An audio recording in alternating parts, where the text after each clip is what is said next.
دغه شپږ میاشتنی مسلکي روزنیز پروګرام د لوګر د عامې روغتیا ریاست په همغږۍ د ملګرو ملتونو د نشې توکو پر وړاندې د مبارزې او جرمونو دفتر لخوا د دغه ولایت مرکز کې د نشې توکو درملنې د شلبستریز روغتون هغو کسانو ته په لار اچول شوی و چې تر دې وړاندې په روغتون کې درملنه شوې وه او بیرته عادي ژوند ته ستانه شوي وو چې د یوې ناستې په ترڅ کې فارغ شوو باندې تخنیکي وسایل هم وویشل شول. ورته مهال د لوګر د عامې روغتیا ریاست مسؤلین وایي د کسانو په بیلابیلو حرفوي برخو لکه موبایل، موټر سایکل، جنراتور جوړولو، سلمانۍ او خیاطۍ برخو کې زده کړې ترلاسه کړې وي. تو نفرو خویندو ورونو دپاره مختلفې حرفې ورزده شوې. هغه معتاد ورونه او خویندې کله چې موږ په شفخانه کې له موږ سره تداوي شوي وو نو د هغې دپاره 4 یا 15 حرفې ورزده کړل شوې چې د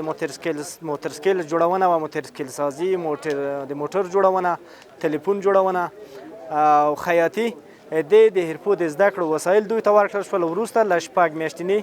ټرنینګ نه. له بلې خوا بیا د مرستې کوونکې مؤسسې مسؤلین له دغه پروګرام څخه موخه د روږدو د درملنې څخه وروسته عادي ژوند ته د ګرځېدلو ترڅنګ د کار چوپړ ورته برابرول وبلل او دغه راز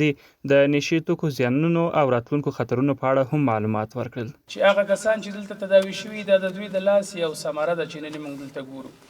د تداوي نه وروسته بیا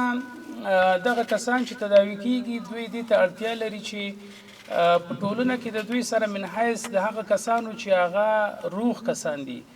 بدون د تبعیض نه، بدون د توپیر نه او بدون د داسې دوګونې حالت نه به دوی سره ژوند وشي. د لوګر د عامې روغتیا ریاست مسؤلینو په وینا د روږدو درملنې په شلبستریز روغتون کې اوس مهال 10 تنه روږدي تر درملنې لاندې دي.